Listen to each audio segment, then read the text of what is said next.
Hi, this is John from MJG Education. Today we're going to take on PTE Academic Reading, Fill in the Blanks. This presentation will discuss test instructions, test procedure, things you should know to make you more test-wise for this test, grammar hints, slide 1 and 2, which deal with parts of speech and suffix endings. We'll have 3 text examples that you can do, and a conclusion. Here are the test instructions, exactly as you'll see them on your test. In the text below, some words are missing. Drag words from the box below to the appropriate place in the text. To undo an answer choice, drag the word back below the text.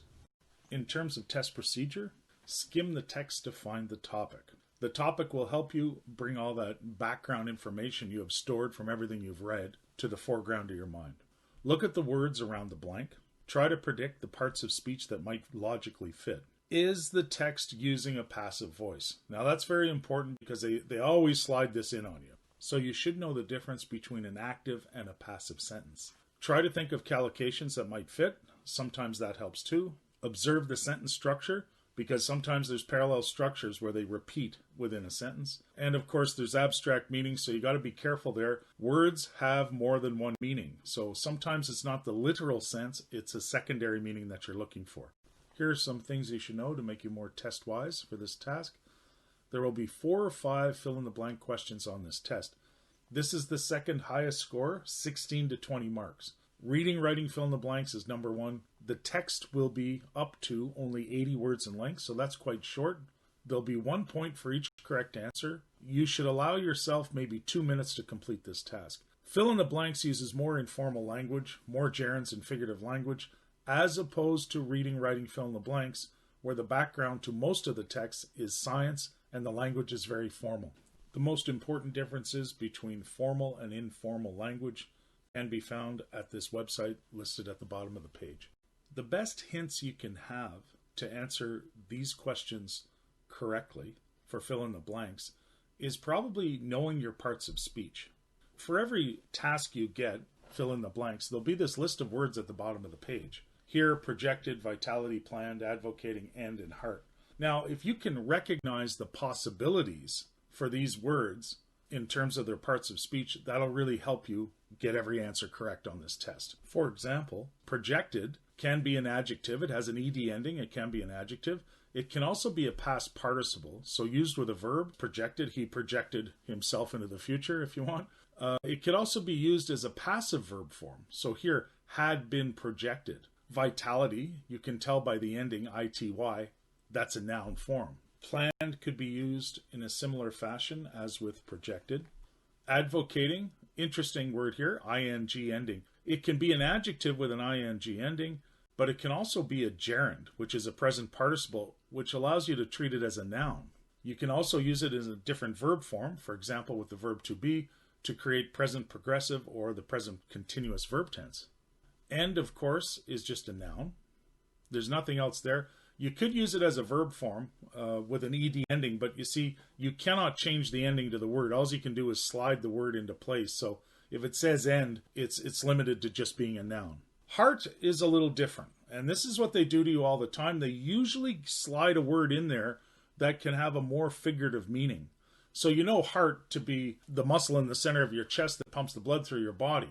That's the very literal understanding of the word heart. But it does have a second meaning.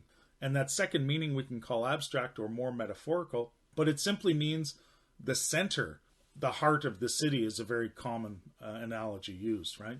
And so this is a little bit of an abstract meaning. And you got to be aware that this is being used all the time on this test too. The context is important because they're gonna move in collocations. They're going to move in these kind of metaphorical meanings, and you're going to have to know how to use them, or at least be aware that they're there, and they could be trying to slightly trick you here.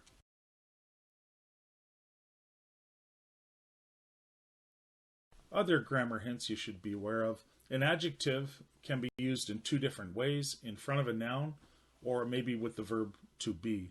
So you could have a structure like, it is a blank house.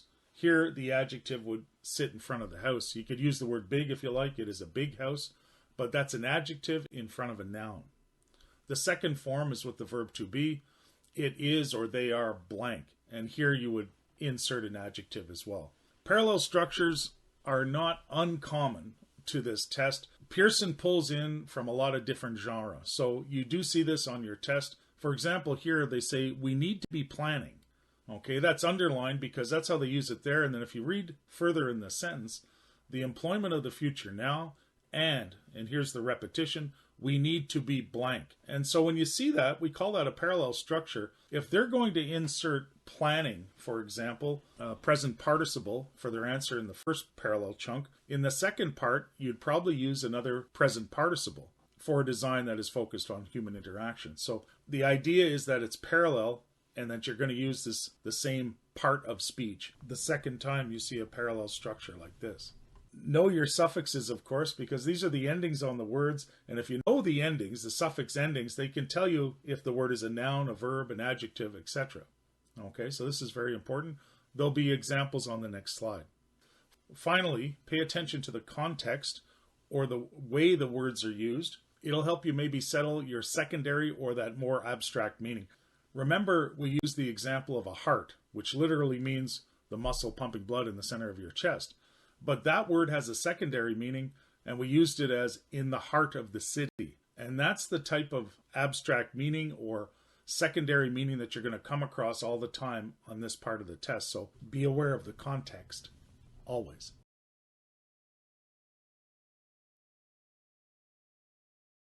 Please pause this video and allow yourself 2 minutes to answer for the following 3 examples.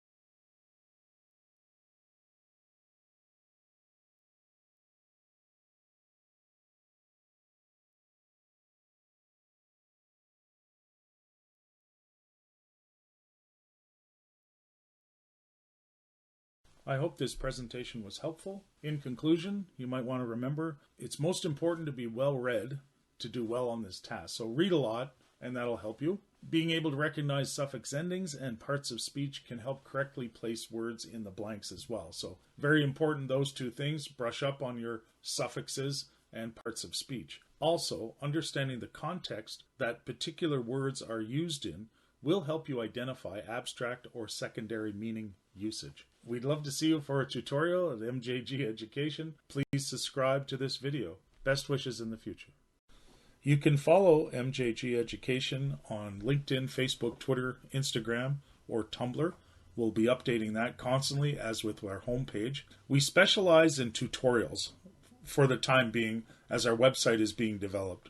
So tutorials in reading, writing, listening, and speaking. We also do lots of mock tests that include feedback, oral feedback, if we do them through Zoom, and of course you'll get feedback in a written form as well. We like to emphasize too that we're a Canadian company. You can save 35% if you're dealing with companies that charge you in US dollars. By all means, come back and check us out. We'll save you a fortune. Anyways, thank you very much and have a nice day wherever you are.